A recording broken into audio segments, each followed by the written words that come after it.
Hey everybody, it's Ron and welcome back to Batman Book Club. Today I'm going to be talking about a lesser known sequel to Batman Year 1 simply titled Year 2. I think it was originally supposed to be called Batman 1980, but DC wanted to stick with the Year 1 theme, so they went with Year 2 obviously instead.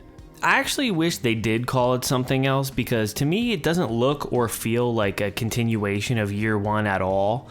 I think they should have kept his minimal black costume like he had in Year 1, but he has the classic blue costume on in this and it just feels off. It works well with the regular continuity because that's the costume Batman has in the 80s and 90s.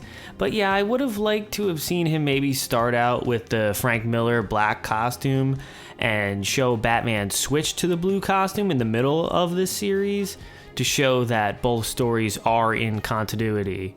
I don't know, I thought that would be less confusing, but I guess it's not the biggest deal, it's just something that bothers me personally. So anyway, this story was written by Mike Barr with art by Alan Davis, Paul Neary, Alfredo Alcala, and Mark Farmer.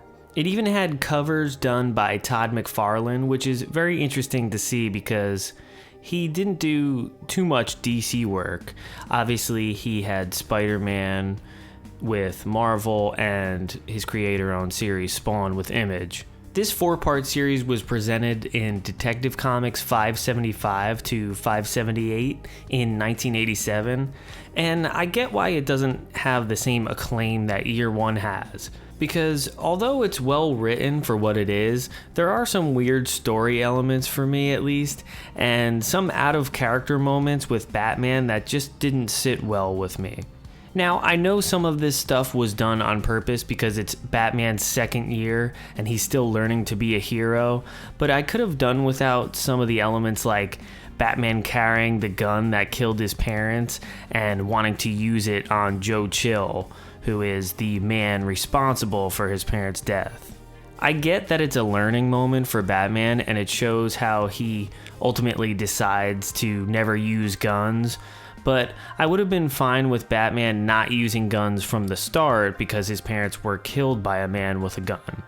It would have been cool for Batman to have risen above that right from the start. To me, it would have been better to continue on from Year 1, showing him getting beat up and still figuring out all his gadgets, just to show that he has a long way to go in his crime-fighting career. There is some of that in this series, but not enough in my opinion. I also don't really like the idea of the Reaper being the first vigilante in Gotham because that makes the appearance of Batman less special in this updated origin and continuity. I also personally thought the Reaper costume was a little silly even for the Batman universe. The addition of Leslie Tompkins is a nice touch because she is a key figure in Bruce's early life, and in this story she introduces Bruce to a girl named Rachel Caspian, and to be honest, I didn't really buy their relationship. It happened too fast and there just wasn't much to it. I also thought it was weird for Bruce to try and propose to her so quickly. That whole story just felt off. I like the idea that Bruce's love interest's father is the retired vigilante known as the Reaper because you could do a lot with that and make it dramatic and suspenseful, but I don't think it was executed well enough. And although it was also interesting to see Joe Chill working with Batman to take down the Reaper, I don't like this desperate version of Batman who would work with criminals to stop a greater evil.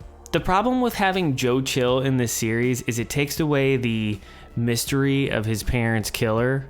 I don't know, I personally don't want to know too much about him. I think it works better if Batman doesn't know what happened to him, or better yet, doesn't even know who killed his parents at all, and have it haunt him and drive him to be Batman forever.